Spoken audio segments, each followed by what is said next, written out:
Alright, hello fun and welcome back to my Fallout 4 Mod Spotlight series, where today we are having a look at the Infiltrator SMG mod, which is being made by user Degenerate Dak. And what this glorious little piece of work looks to add into the game is a wonderful new submachine gun in the form of the Infiltrator. And this thing is pretty cool. A very unique design with a helical magazine, and is loosely based off the real-world Chinese Changfeng SMG, and I really like this thing. It's got a suitably weird design that I think fits into Fallout quite nicely. So let's jump on over here and have a look at what exactly we do get with the Infiltrator SMG, which in its most basic and standard form will do 12 damage with a 38 round, with a firing rate of 163, range of 102, accuracy of 135, for a pretty low weight of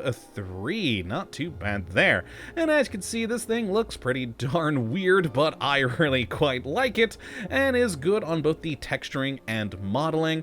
All in all, a very cool looking gun that, again, like I said, it looks suitably weird for Fallout, and I think it fits quite nicely into the world. And it's just overall a cool gun. I always do love these sort of top feed magazine designs. I just find them interesting, you know, with things like with the P90, etc. They're just strange and wonderful. Now, as for the modifications that we've got on this thing, there's not a huge amount of stuff, but enough to, you know, help make this thing more useful later into the game with more damage, and even some fun aesthetic options for you to change it up to fit your own personal sort of, well, aesthetic. Couldn't think of another word there, but yes, that's the correct one. Now, as for how you get your hands on one of these lovely things, it's pretty darn simple. They are going to be added into the level loot list, and you'll start seeing them on gunners and railroad agents starting at level 18. Along with that, you'll be able to purchase them at vendors and occasionally find them on legendary enemies, which is pretty cool. Now, I should also mention that despite this one using the 38 round, that's because that's one of the two options you get when you go to download this mod. There are two downloads, one to use vanilla ammunition, which is the one I chose here using the 38 round, but there is also a 9mm version if you do want to use the munitions mod. If you've already got that installed, this weapon will use 9mm instead, which is pretty neat. Now, one oddity with the gun that really shouldn't affect any of you guys, but is a weird thing if you do like to display guns on racks, for some reason, these don't go into them. I don't know why, but they do not. I can't put them in either the pistol or the normal weapon racks, so yeah, they're just something you'll have to use personally, or, well, throw into the world. Good times. Now let's go take a look at the modifications that we do have for this thing. And like I said, it's a fairly limited list, but enough to make it more useful. And into the receiver category, we've got, you know, pretty typical things here, though a short list of either standard, hardened, powerful, or advanced, which will bump this thing up to 21. And with some other modifications down the list in a little bit, you can bring that up a little bit more even. I think the highest I was able to get the damage on this thing was 24 without any additional perks, which ain't too bad for the firing rate that this thing has. Now, next to the muzzle category, we've got either no muzzle, a muzzle brake, a compensator, a barrel extension, or a suppressor, which, you know, makes sense for a gun called the Infiltrator. And then in the stock category, we've got the standard no stock, a collapsible stock, extended, or a full stock. And then in the sights category, we've got the pretty typical things here of iron sight, glow sight, reflex, combat, short, and laser sight, which is a fun little addition there. Very cool. And then we have an aesthetic category here where we can change the coating of the gun. The standard is this olive coating here for that nice military feel, but if you want to go more, well, Infiltrator-like, you can go with a black coating. There is also, though, a tan coating and even a wood frame, which I actually think is my favorite because, well, again, I think that that's a very suitably weird and Fallout thing and is just fun.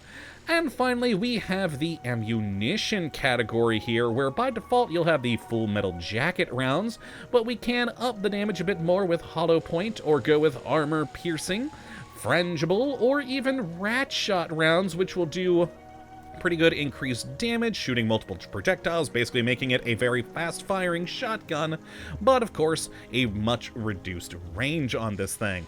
But overall, quite fun, and I really do like all of the different options here. Again, it's a pretty short list, but enough to round about double the damage of this thing and change up some aesthetics, and make it hopefully how you're wanting this gun to be.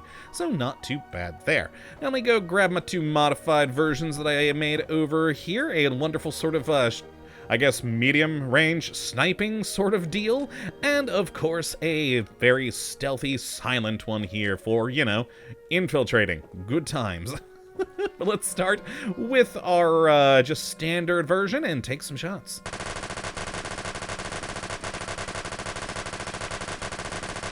And there we go. As you can see, it fires super quick. So this thing will put a lot of lead downrange very, very quickly.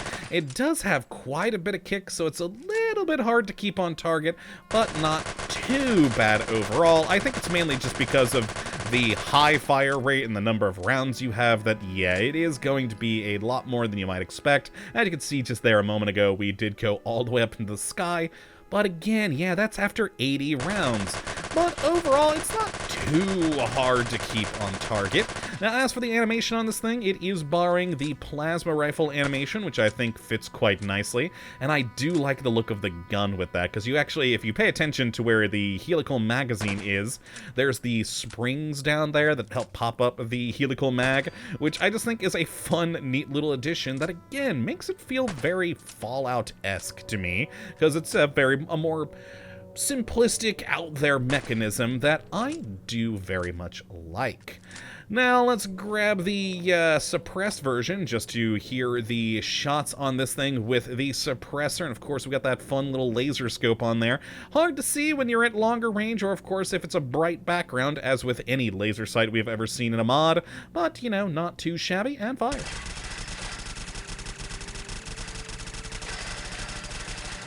Beautiful. And thanks to the modifications I've got on this thing, the kick on it is more controllable with this more upgraded one.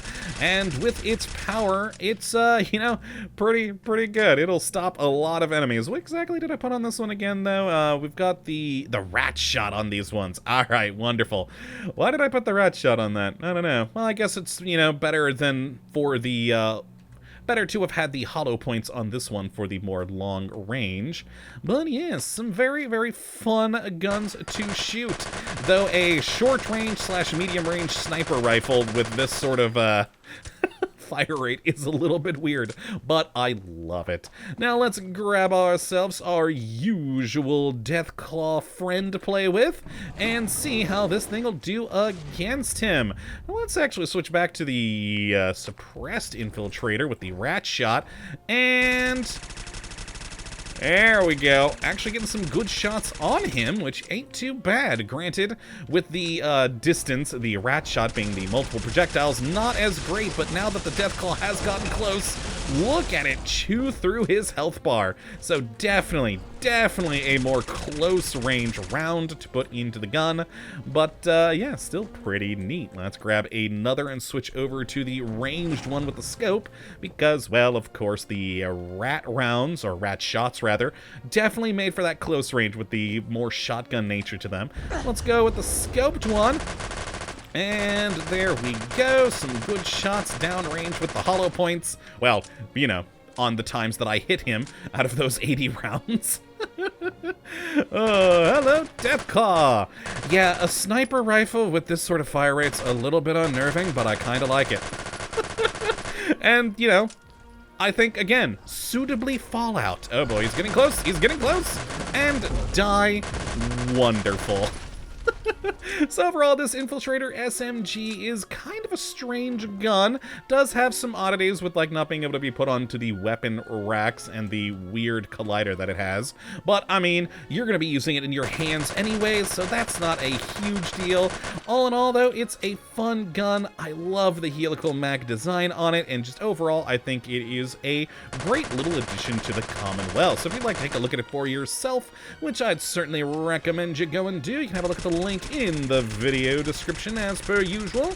Well, that, my friends, is going to be it for today. Hopefully you have enjoyed and you come back for the next. But until that time, thank you for watching. And as always, well, have a good one.